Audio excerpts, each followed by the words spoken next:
দেখাবো আপনাদের। দেখতে পান এই যে এই একটা, ওই যে একটা, মানে এটা পুরোটাই আর কি। তো এই যে যে জায়গাটা, এই জায়গায় আমার আপনার আসতে হবে। এখানে প্রায় ১-১৫০ কবর আছে। সেই কবর অনেকেই অনেক টাকা পয়সা মালিক ছিল, অনেকের শক্তি ছিল,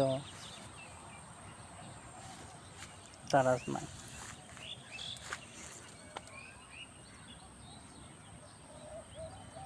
তো আপনাদেরকে একটাই কথা বলবো যে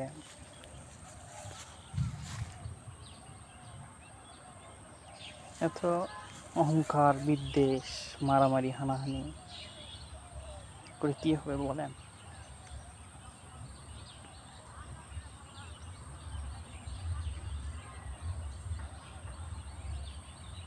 সবাইকে সবার মতো থাকতে দেন। মারামারি, হানাহানি, মাফ চাইলেই তো আর কেউ ছোট হয়ে যায় না।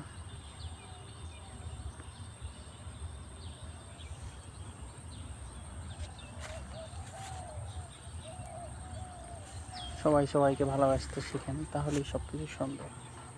দুনিয়া তো 2 দিনের জন্য। দুনিয়া 2 দিনের জন্য। আজকে আছেন, কালকে নাও থাকতে পারেন। কবরে চলে যেতে হবে। তার জন্য ক্ষমতা, দাম্ভিকতা, চুরি, বাটপারি, লুট, এগুলোর কোনো কারণ আছে?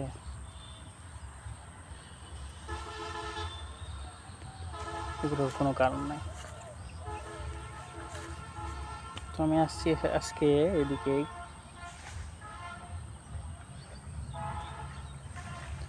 তো সবাই ভালো থাকেন আর ইবাদত করেন। মূল কথা হচ্ছে ইবাদত যে একমাত্র আপনার সঙ্গে যাবে, সেই ইবাদতটা করবেন, তাহলেই দেখবেন যে সব কিছু সহজ। একমাত্র ইবাদতের জন্য আপনারা কবরের শাস্তি, জান্নাত সব কিছু লাভ করতে পারেন।